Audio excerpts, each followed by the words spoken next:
అమ్మవారు అంటే కొంతమందికి కోడళ్ళకైనా కావచ్చు, కూతుర్లైనా కావచ్చు, అమ్మవారు వంశపరంగా ఒకరు ఒంటి మీదకి రావడం జరుగుతుంది. అంటే ఇప్పుడు మీ ఇంట్లో ఎవరికైనా వస్తుంది అమ్మవారు? మా ఇంట్లో మా పెద్ద కోడలికి వస్తుంది. వస్తే ఆమె ఒంటి మీదకి వచ్చి ఆమె ఎట్లా చేయాలంటే అట్లా ఆ తల్లి వస్తుంది కదా, ఒంటి మీదకి వచ్చి ఆ తల్లి ఎట్లా చెప్తుందో మేము అట్లా చేస్తాం. రేపు బియ్యం పట్టకపోయేది ఉన్నది, ఒడివాల బియ్యం పుట్టినింట్లో అయిపోవాలి కదా రేపు.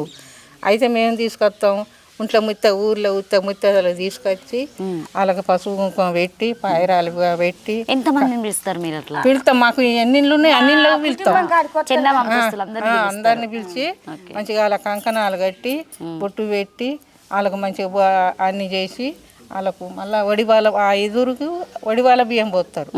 5 జాకిడి ముక్క, కుడుక, కోకలు 5 కూర్చోబెట్టి ఆ 5 పోసినాక మళ్ళీ 5 ఈ తల్లికి పోతారు. తల్లికి పోసినాక ఇక వడిబాల బియ్యం తీసుకుంటారు. ఇప్పుడు ఈ 4 రోజుల పండుగ మీరు ఇక్కడే చేస్తారా లేకపోతే మళ్ళీ మేడారం కూడా వెళ్తారు? మీరందరూ వడిబాల బియ్యం పూసి వచ్చినాక తర్వాత వెళ్తాం. రేపు వెళ్ళాలి కదా, రేపు వడిబాల బియ్యం జాతరకు వెళ్తాం. సో ఇప్పుడు చిలకల గుట్టకు అట్లా మీరు వెళ్తూ ఉంటారా? వెళ్ళరు మీరు? మాకు తల్లి ఉండేదే ఇక్కడ నుంచి కోట్ల జనం చూస్తుంది. భూమి పుట్టిన కాంచి వస్తారు జనం. సో ఇప్పుడు మనం నువ్వు నేను కాదు కాపాడేది, ఎక్కడికి వెళ్ళి వస్తాను జనం. ఎప్పుడైతే ఆ తల్లి జాతర ముగించిందో అప్పటి సంది జనం వస్తూనే ఉన్నారు. అప్పటి సంది చూస్తాండి ఆ తల్లి, ఎవరికి ఏం హాని కలగకుండా చూసుకుంటుంది. ఆ తల్లి మనకు కనపడదు కానీ అంతమందిని కాపాడుతుంది ఈ చిలుకలు.